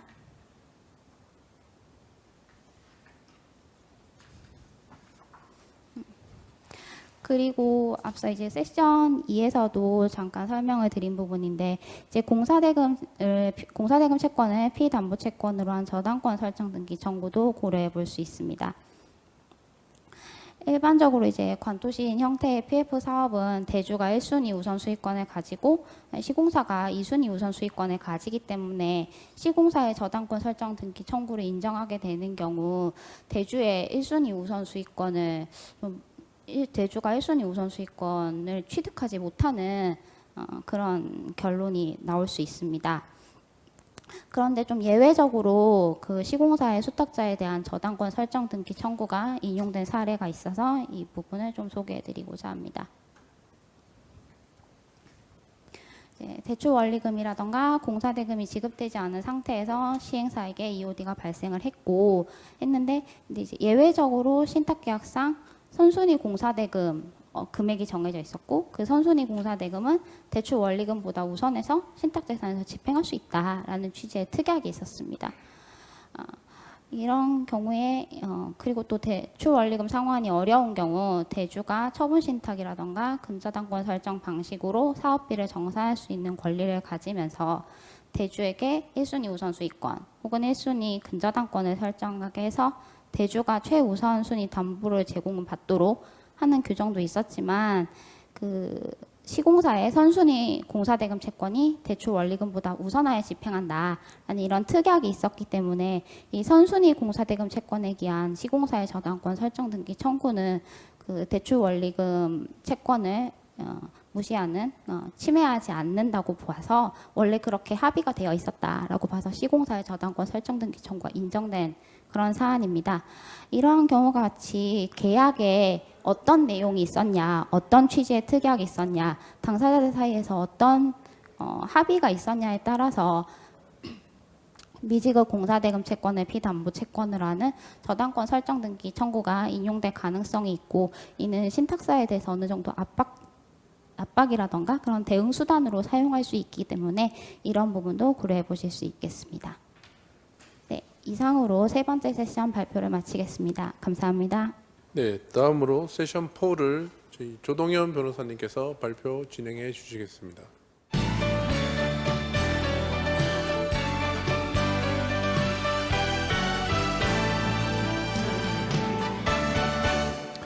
안녕하십니까. 조동현 변호사입니다. 제4세션 발표를 시작하겠습니다. PF 사업장에서의 하이브리드 기업 구조 조정의 유용성과 활용에 대해서 말씀드리겠습니다. 먼저 PF 사업장의 위기 원인에 대해서 말씀드리겠습니다. PF 사업장의 공사 지연이나 중단 원인은 PF 미실행, 시행 주체의 공사비 인상 거부가 주요 원인인 것으로 조사되었습니다. 시공사와는 직접적인 관련이 없는 원인들이었죠. 이와 같은 시공사의 위기 상황에서 시공사가 과연 자력 구제를 할 수 있는가에 대해서 여러 가지 고민에 CEO는 빠질 수 있습니다. 이와 같은 시공사의 자구 노력 방안으로 살펴보자면 투자 유치라든지 기업 공개나 구조 조정, 자산 매각, 영업 양도, M&A 등이 있을 수 있습니다. 이와 같은 절차는 이미 상당한 준비가 진행된 상황에서 취할 수 있는 조치입니다. 위기에 직면한 시공사로서는 그 효용성에 의문이 있을 수밖에 없습니다. 그렇다면 중소기업 워크아웃 제도, 즉 금융기관 주도하에 이루어지는 워크아웃 제도는 시공사에 과연 유용한 것일까요? 여기에서도 역시 마찬가지로 채권은행이 신용위험 평가를 하고 부실 징후 진단을 합니다. 이에 따라서 회생 가능성이 있는 기업인지, 만약에 회생 가능성이 있는 기업이라면 채권 재조정 등의 절차로 나아갈 수가 있는 것입니다. 보셨다시피 도산 전문가인 저의 입장에서 볼 때 이와 같은 중소기업 워크아웃 제도는 법원 밖에서 이루어지는 도산 처리 제도에 불과하다. 사적 구조조정의 예의 하나일 뿐이다 라는 것이 제 생각입니다. 채무자 회사인 시공사로서는 주도권이나 선택권이 거의 없기 때문에 유용성에 의문이 높을 수밖에 없습니다. 또한 채권자 단으로부터의 추심으로 보호받을 수 있는 아무런 보호막이 없다는 것도 문제점일 수 있습니다. 여기서 하이브리드 기업 구조조정의 유용성에 들어가기에 앞서서 가장 중요한 쟁점인 경제성 판단 부분입니다. 재정적 파탄 원인에 대한 정확한 분석이 있어야 됩니다. 그러한 분석 이후에 재정적 파탄이 있다 하더라도 경제성이 있다, 앞서 보셨던 회생 가능성이 있다라는 판단이 있을 때에 그렇다면 어떻게 풀어나갈 것인가에서 등장하는 것이 오늘 말씀드릴 하이브리드 기업 구조조정 방안입니다. 물론 시공사의 입장에서는 회생 절차가 과연 유용한 것인가에 대해서 논하기에 앞서 회생 신청이라는 막연한 어떤 무용론 또는 불필요성, 위험성에 대해서 많은 얘기들을 듣고 계실 줄 압니다. 예를 들면 시공사가 회생 신청을 하게 되면 회생 신청을 이유로 신용보증기관의 보험증권을 발행해 주지 않는 문제점이 있습니다. 공공기관 입찰 참여가 제한되는 문제도 있습니다. 시공사의 회생 신청과 동시에 법정 관리 기업이라는 낙인도 받을 수 있습니다. 급격한 신용도 하락될 수 있습니다. 대주단의 채권 회수를 위한 추심 압박도 극심해질 수 있습니다.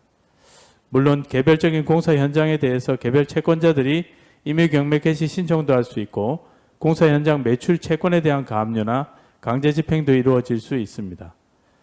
그러면 여기서 회생 신청도 안 하고 PF 사업장에 PF도 실행되지 않고 자금 조달에 실패한 상태에서 시공사 오너가 아무런 조치도 취하지 않고 계속 절차만 지연하고 있을까요? 어떻게 하면 좋을까요? 이와 같은 상황에서 조세나 선순위 채무가 증가되고 운전 자금은 급격히 고갈될 것입니다. 변제 여력 또한 감소될 것이고요. 그렇다면 시공사는 대주단의 상환 압박을 언제까지 어떻게 받고 견딜 수 있겠습니까? 여기서 유용성, 기업 구조 조정의 유용성 첫 번째로 보전 처분 결정과 포괄적 금지 명령의 유용성입니다. 시공사가 회생 신청을 하더라도 채무자인 시공사는 공사를 계속할 수 있습니다. 공사 대금을 수령할 수도 있습니다. 이를 통해서 기업 운전을 계속하고 현장을 유지하실 수 있습니다. 보전 처분 결정이나 포괄적 금지 명령은 시공사에 대한 회생 법원이 해줄 수 있는 보호막이 될 수 있습니다. 이로써 채무자인 시공사는 대주단을 회생 절차의 채권자 협의회 구성원으로서 협상 테이블에 끌어낼 수가 있는 것입니다. 다음으로 강제집행 등이 이루어질 경우에 유용한 강제집행 등의 중지 취소 명령 제도입니다. 실제로 제가 상담했던 사례 중에 의뢰인 회사의 CEO와 상담을 시작했을 당시에 이미 회생 신청 전임에도 불구하고 이미 경매 절차에서 공장에 대한 매각 허가 결정이 매각 기일이 진행 중에 있었습니다. 즉시로 회사에 대한 회생 가능성을 평가하고 이후에 회생 절차 개시 명령 신청서를 접수하면서 곧바로 매각 절차 중지 명령 신청을 회생법원에 제출했습니다. 법제 44조에 따라서 회생법원으로부터 매각 허가 결정 중지 취소 결정을 받았고 그 결정문을 회생 경매법원에 송부하여 해당 경매 절차는 중지되었습니다. 이것이 채무자 회생법입니다. 만일 시공사가 회생 신청을 하는 경우에 대주단으로부터의 보호 방안 중 하나인 것입니다. 시공사가 회생 신청을 할 경우에 유용한 방법으로 DIP 체제가 있습니다. 법제 74조 제4항의 근거에 따라 채무자 회사의 대표자를 회생 절차에서 회사에 대한 전속적 권한을 가지는 관리인으로 선임할 수 있도록 법에 정하고 있습니다. 이럴 경우에 시공사의 대표자는 회생 신청을 하더라도 회사의 대표이사 자격을 유지함과 동시에 회생 절차 진행하는 동안에 회사의 법률상 관리인으로서의 권한을 여전히 보유하게 됩니다. 시공사는 회생 신청으로 금융기관과 사적 구조조정을 진행할 수 있는 협상 테이블로서 회생 절차를 활용할 수 있게 됩니다. 또 한 가지 신규 자금 지원, 즉 DIP 파이낸싱이라는 것인데요. 이 제도는 한국자산관리공사 등과 회생 기업에 대한 자금 지원, 자산 매각 후의 임대 프로그램 등의 지원 협약이 맺어져 있습니다. 또한 대주단이 자발적으로 금융위기에 처한 시공사를 위해서 자율구조조정에 나서기를 주저할 경우 시공사는 회생 절차를 통해서 법원의 채권자 협의회에 구성원으로서 대주단을 참여시키게 될 것입니다. 그와 같은 채권자 협의회를 통해서 우선 변제 내지는 우선 상환 등을 협의할 수 있는 협상 테이블로 회생 절차를 사용할 수 있습니다. 이와 같은 회생 절차 신청을 했더라도 회생 절차 개시 결정 전에는 언제든지 신청을 취하할 수 있다는 것이 하이브리드 기업 구조 조정의 유용성 중 하나입니다. 여기서 회생 절차 신청을 한 이후에 대체로 1개월 이내에 회생 절차 개시 결정이 내려지게 되는데 이와 같은 회생 절차 개시 결정을 보류하는 절차가 있습니다. 바로 ARS 절차인데요. 회생 신청서를 접수한 후에 채무자와 채권자단 간의 자율적인 구조조정 방안 마련을 위해서 회생 절차 개시 결정을 약 2개월 또는 그 이상 적절한 법원의 협의하에 회생 절차 개시 결정을 보류하는 제도입니다. 앞서 말씀드린 대로 회생 절차 개시 결정을 뒤로 미룬 상태에서 시공사인 채무자가 채권자단, 대주단과 사이에 자율적인 구조조정 방안이 협의가 된다면 그 협의된 방안을 이행하기로 약속하고 신청했던 회생 신청은 회생 절차 개시 결정 전임으로 취하할 수가 있는 것입니다. 이를 통해서 신속한 회생 종결을 얻어낼 수 있고 법정관리기업이라는 낙인으로부터도 자유로울 수 있는 이점이 있습니다. ARS 제도의 흐름을 간략히 정리해 보았습니다. 회생 신청 후에 개시 결정을 뒤로 보류한 상태에서 구조조정 합의를 합니다. 합의가 이루어지면 회생 신청을 취하할 수가 있고요. 만일 구조조정에 미합의될 경우에 절망적인 상황이 결코 아닙니다. 통상의 절차에 따라 회생 절차 개시 결정을 받고 회생 절차를 진행하실 수가 있습니다.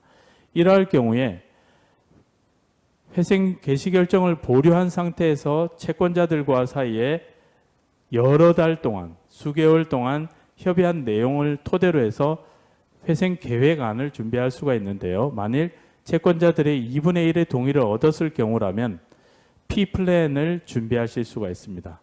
만일 2분의 1의 동의를 얻지 못한다 하더라도 통상의 회생 절차로 진행할 수 있는 옵션을 시공사는 가질 수 있습니다.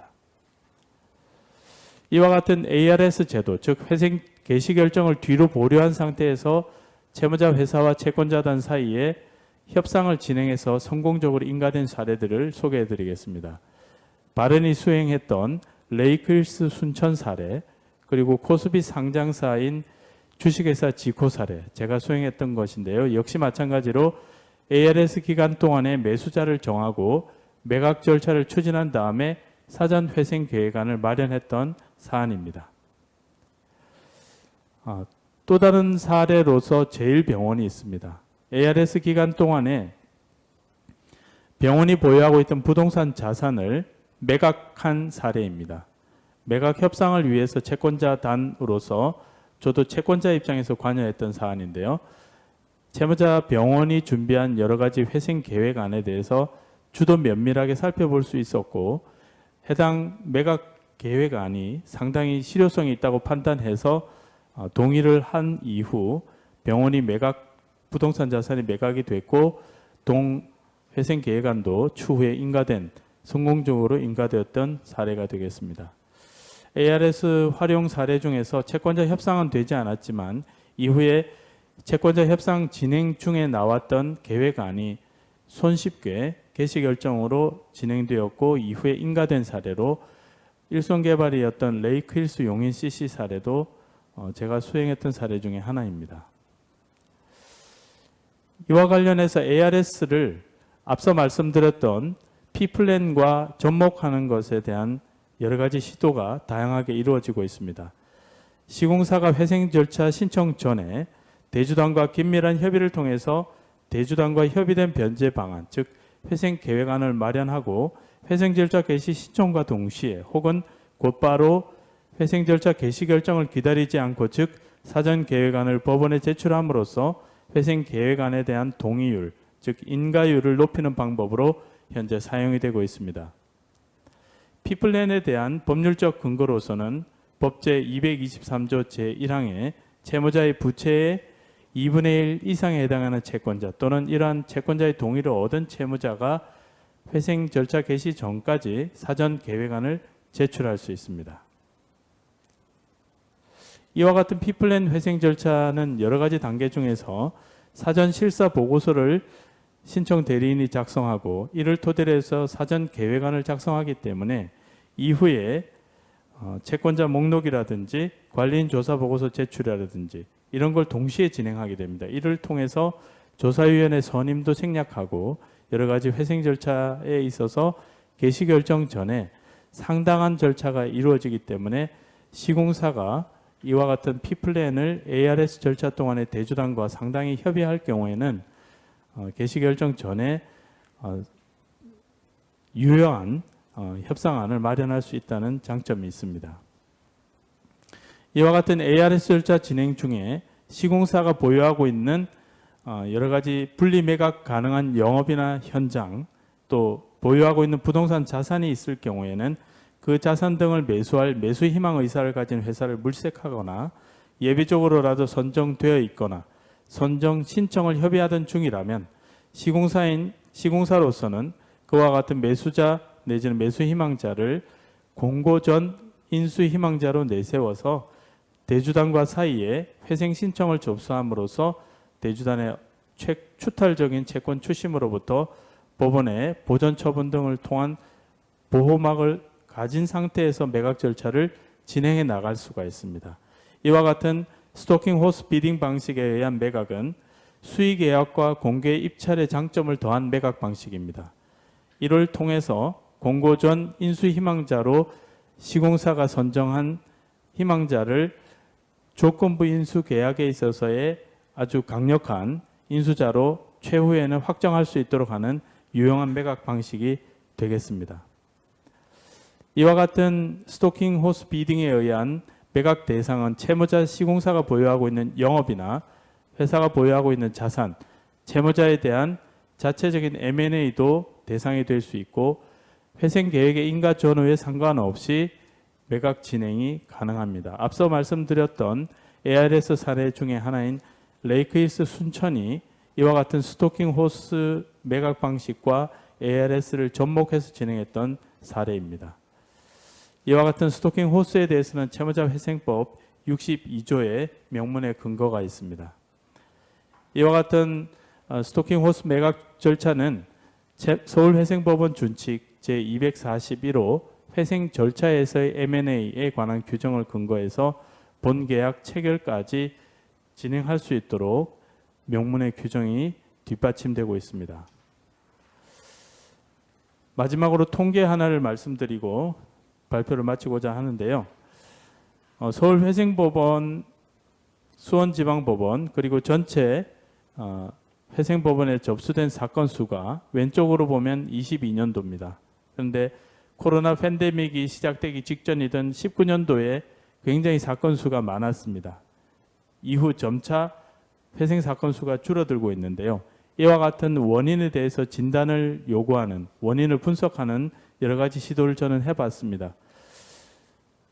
시공사를 비롯해서 부동산 PF 사업장에 있는 여러 건설사들이 회생 신청에 있어서의 어떤 골든 타임이 있습니다. 그 적기를 자가 진단을 통해서 매출 감소라든지 앞서 말씀드렸던 PF 실패라든지 자금 상환의 시기라든지 이런 만기를 도저히 유지할 수 없다면 현재라도 현장을 유지하고 있는 현장이 존재하고 시제를 보유하고 있다면 회생 신청을 긍정적으로 또 앞서 말씀드렸던 여러 가지 대주단에 대한 시공사로서의 대응 방안을 논의해야 될 때가 아닌가 생각합니다. 기업을 운전하시는 시공사 여러분들을 비롯해서 많은 분들이 어려움에 처해 있습니다. 저희 발언과 함께 위기 상황을 탈출할 수 있기를 바라는 마음에서 본 발표를 준비했습니다. 이와 관련해서 저는 발표를 마치도록 하겠습니다. 감사합니다. 조동현 변호사입니다. 네. 이제 마지막 세션으로 질의응답 시간이고요. 질의응답은 김병일 변호사님께서 진행을 해주시겠습니다.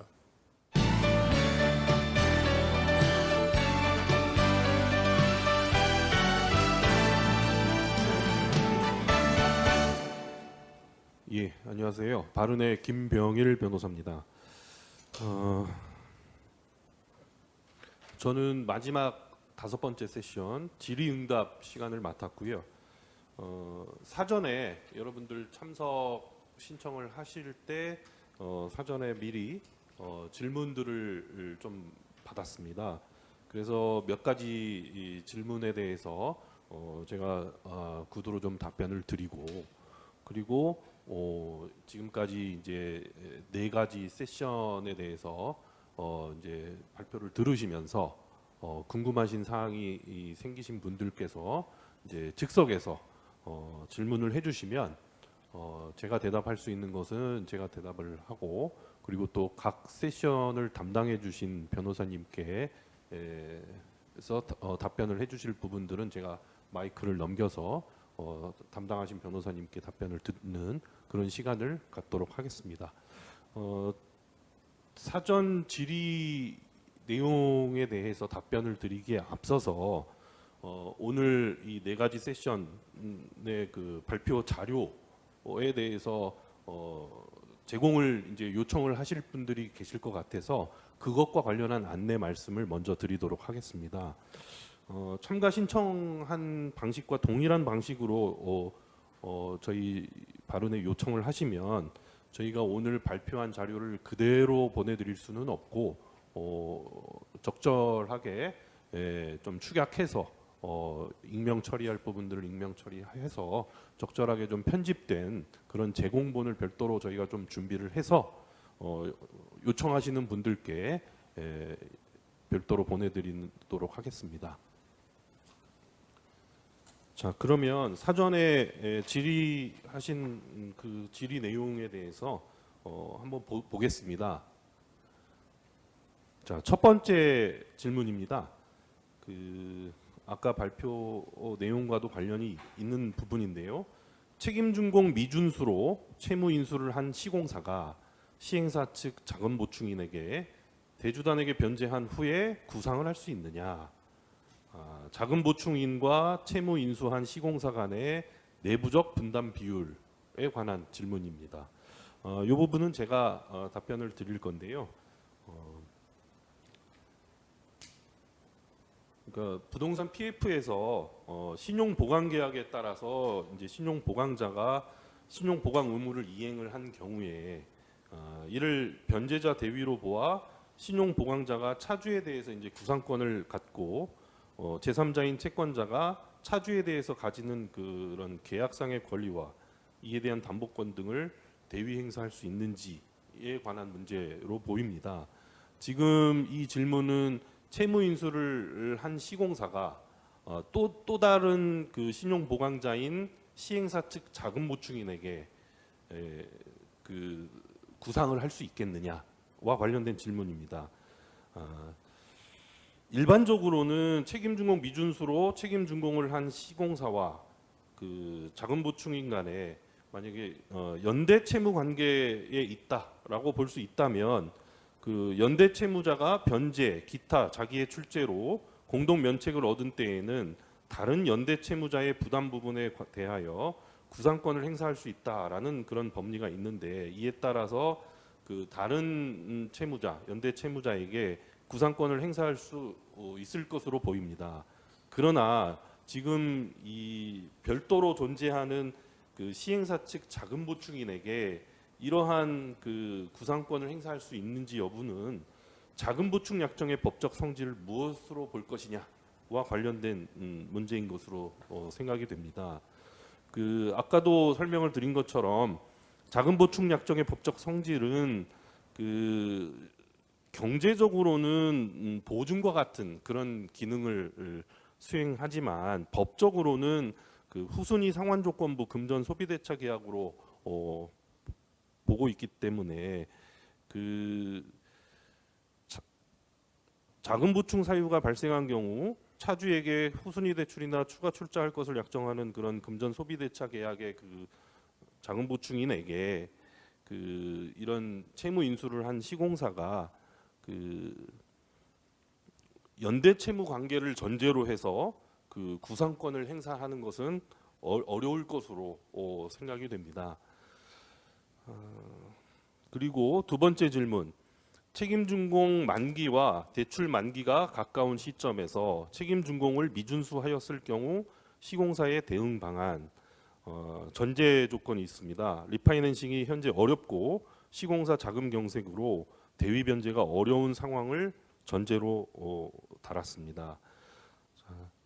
이런 경우에 책임 준공을 불이행할 경우에는 손해배상 책임을 부담한다고 아까 말씀을 드렸고요. 또 뿐만 아니라 시행사와의 관계에서는 공사 도급 계약에 대한 채무 불이행 책임까지 부담할 수 있습니다. 따라서 가급적이면 책임 준공 의무를 이행하는 것이 바람직하고요. 만약 책임 준공 불이행을 선택을 할 경우에는 이제 시공사로서는 대주단이나 시행사와 책임 준공 기한을 연장을 좀 협의를 해보실 필요가 있고요. 또 그 책임 준공 기한을 준수하지 못하는 그런 나름의 그 정당한 사유들을 최대한 찾아서 준비하고 그럼으로써 손해배상 소송에 대비할 필요가 있겠습니다.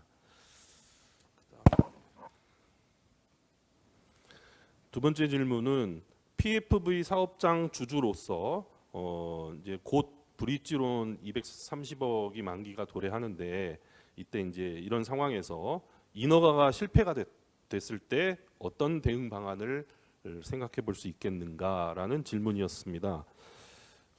일단 그 질문하신 그 회사가 PFV 사업장의 주주라고 한다면 일단 차주의 에코티 투자자인 것으로 보입니다. 그리고 인허가 실패가 그 예정된 기한 내에 인허가를 받지 못한 것이라면 리파이낸싱이나 뭐 만기 연장 이런 것들을 통해서 시간을 좀 확보하실 필요가 있을 것이고요. 종국적으로 인허가를 받지 못하게 된 것이다라고 한다면 그때부터는 이제 에코티 투자자로서 이제 엑싯 방안을 강구를 하셔야 될 것으로 보입니다. 결국 그 브릿지론 PF 약정서나 신탁 계약서, 그 다음에 PFV의 그 주주간 협약서 등의 약정들을 종합적으로 검토해서 적절한 전략을 수립을 하셔야 될 부분으로 생각이 됩니다. 마지막으로 세 번째 질문인데요. 불가항력 사유로 인한 책임 준공 기한 연장 사례 또 혹은 연장 가능성이 있는지 뭐 약간 질문이 좀 포괄적이긴 한데요. 그 책임 준공 기한과 관련해서 아까 구체적인 사례들을 소개를 해드렸고요. 뭐 같은 취지에서 제가 간단하게 구두로 답변을 드리자면 결국 책임 준공 약정이나 확약의 내용을 담고 있는 그 PF 사업 약정 또는 대출 약정의 그 계약 해석의 문제로 사료가 됩니다. 그런 PF 약정상에 불가항력 사유로 열거된 것들이 어떤 사유들이 열거되어 있는지, 그리고 실제로 기한을 준수하지 못하게 된 원인이 무엇인지 등을 종합적으로 고려를 해서 케이스 바이 케이스로 판단이 될 것으로 생각이 됩니다. 뭐 하급심 사례를 하나만 좀 소개를 해드리면 이제 약정이 케이스마다 다르다는 걸 감안해서 보셔야 될 것 같고요. 이 사례는 불가항력에 따른 그런 타이트한 그 책임준공 사유가 되어 있지 않고 어느 정도 좀 가능성 책임준공 기한을 연장할 수 있는 그런 사유들이 좀 있는 사안이었습니다. 뭐 예를 들어서 그 인허가 절차가 지연되는 바람에 뭐 설계 변경이 이루어지고 인허가 절차가 지연되는 바람에 공사 기간이 부득이하게 연장이 됐다. 이런 경우에 그 시공사의 책임준공 의무 위반의 책임을 물을 수 없다라고 보는 그런 하급심 판례들도 몇 가지 발견이 됩니다. 그래서 이 부분은 결국은 그 PF 약정의 계약 해석의 문제로 케이스 바이 케이스로 접근을 해야 될 부분이다라고 답변을 드릴 수 있을 것 같습니다. 사전 질문해 주신 거에 대한 답변은 이 정도로 마무리를 하고요. 이제부터는 그 이제 오늘 세션 발표를 들으신 여러분들께서 이제 즉석에서 질문을 해주시는 부분에 대해서 질의응답을 하는 그런 순서를 갖도록 하겠습니다. 예, 지금 채팅창에 그 뭐 강의 자료 관련해서 문의를 해주신 분도 계시고요. 예, 발표하신 변호사님들 고생하셨다라고 의견 주신 분들도 계시고요.